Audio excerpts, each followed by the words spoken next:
বর্তমান সময়ে শরীরের কথা চিন্তা করে তেল মশলা দিয়ে খাবার খেতে খুবই ভয় লাগে, কিন্তু মাঝে মাঝে জিভ ও মন কোনোটাই যে মানে না। তাই আজ নিয়ে এলাম আট ট্যাংরা মাছের কালিয়া। নমস্কার বন্ধুরা, আমি তিথি। আমার এই ছোট্ট ইউটিউব চ্যানেল রান্নার তিথিতে আপনাদের স্বাগত। বড়দের প্রণাম, ছোটদের ভালোবাসা জানাই। আমার এই সামান্য প্রয়াস যদি আপনাদের ভালো লাগে তাহলে লাইক, কমেন্ট, শেয়ার করে দেবেন আর চ্যানেলটিকে সাবস্ক্রাইব করে পাশে থাকুন। পেঁয়াজ রসুন দিয়ে আট ট্যাংরা মাছ করার জন্য লাগছে আট ট্যাংরা মাছ। নুন, হলুদ, কাঁচা সর্ষের তেল দিয়ে মেখে রেখেছি, তাহলে মাছটা গরম তেলে পড়লে একটু কম ফাটে।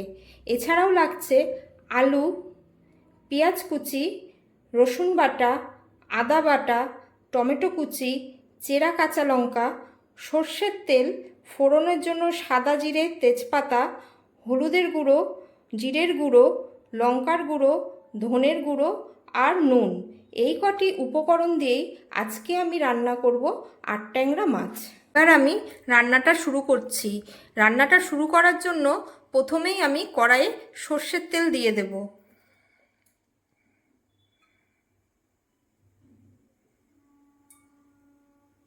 তেলটা গরম হয়ে গেছে, এবার এই তেলে আমি সব মাছগুলো ভেজে নেব।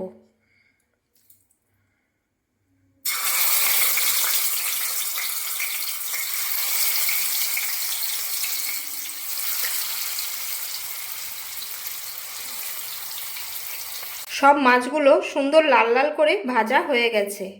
এবার মাছ ভাজার তেলেই ভালো করে আলুগুলোকে ভেজে নেব।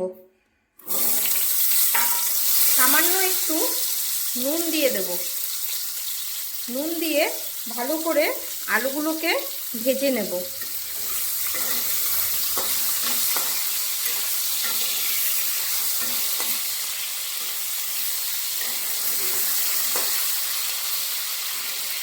আলুগুলো ভাজা হয়ে গেছে, এবার কড়াই থেকে আমি আলুগুলোকে তুলে নেব। এবার ওই তেলের মধ্যেই ফোড়নটা দিয়ে দেব।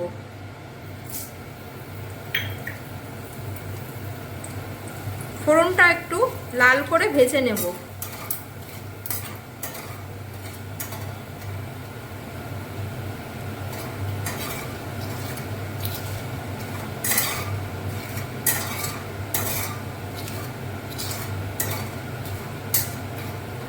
ফোড়নটা ভাজা হয়ে গেছে, এবার এতে আমি রসুন বাটাটা দিয়ে দেব।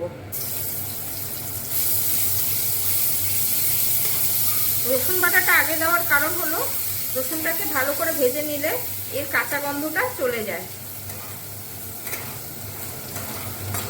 রসুনটাও লাল লাল করে ভেজে নেব।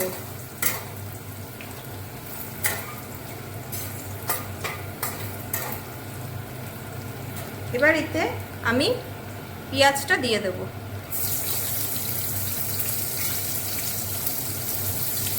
পেঁয়াজ দিয়ে সামান্য একটু নুন দিয়ে দেব।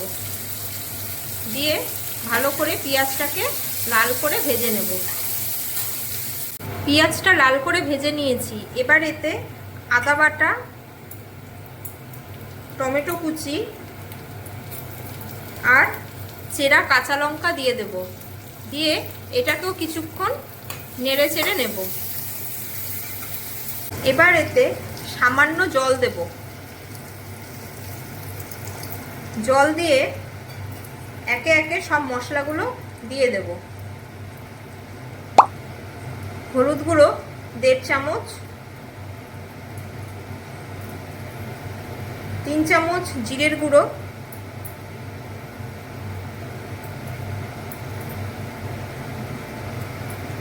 1/2 চামচ ধনের গুঁড়ো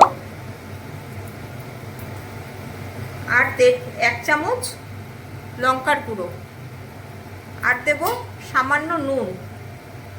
আগে নুন দিয়েই ভেজেছি, তাই নুনটা কমই দেব।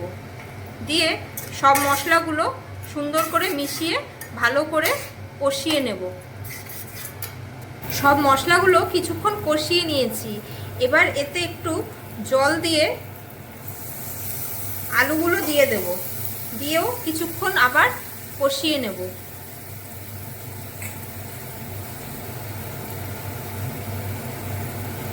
তাহলে আলুগুলো ভালো মতো সেদ্ধ হয়ে যাবে। আরও কিছুক্ষণ তেল ছাড়া না পর্যন্ত মশলাটাকে ভালো মতো কষিয়ে নেব। সব মশলাগুলো আলুর সাথে সুন্দরভাবে কষিয়ে নিয়েছি, আর মশলা থেকে সুন্দর তেলও ছেড়ে গেছে। এবার এতে আমি জল দিয়ে দেব।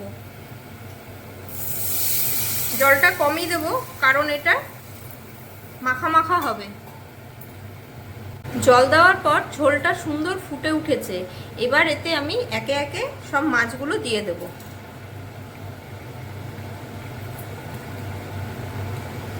মাছ দেওয়ার পর ঝোলটা সুন্দরভাবে ফুটে উঠেছে, আর এইভাবেই তৈরি হয়ে গেল আট ট্যাংরা মাছের কালিয়া। রেসিপিটা আপনাদের কেমন লাগলো জানাবেন। ভিডিওটা ভালো লাগলে প্লিজ লাইক, কমেন্ট ও শেয়ার করবেন, আর চ্যানেলটিকে সাবস্ক্রাইব করবেন। আপনাদের এক একটি লাইক ও কমেন্ট আমার জন্য শক্তি। আশা রাখি পাশে থাকবেন। পাশে থাকার জন্য অসংখ্য ধন্যবাদ।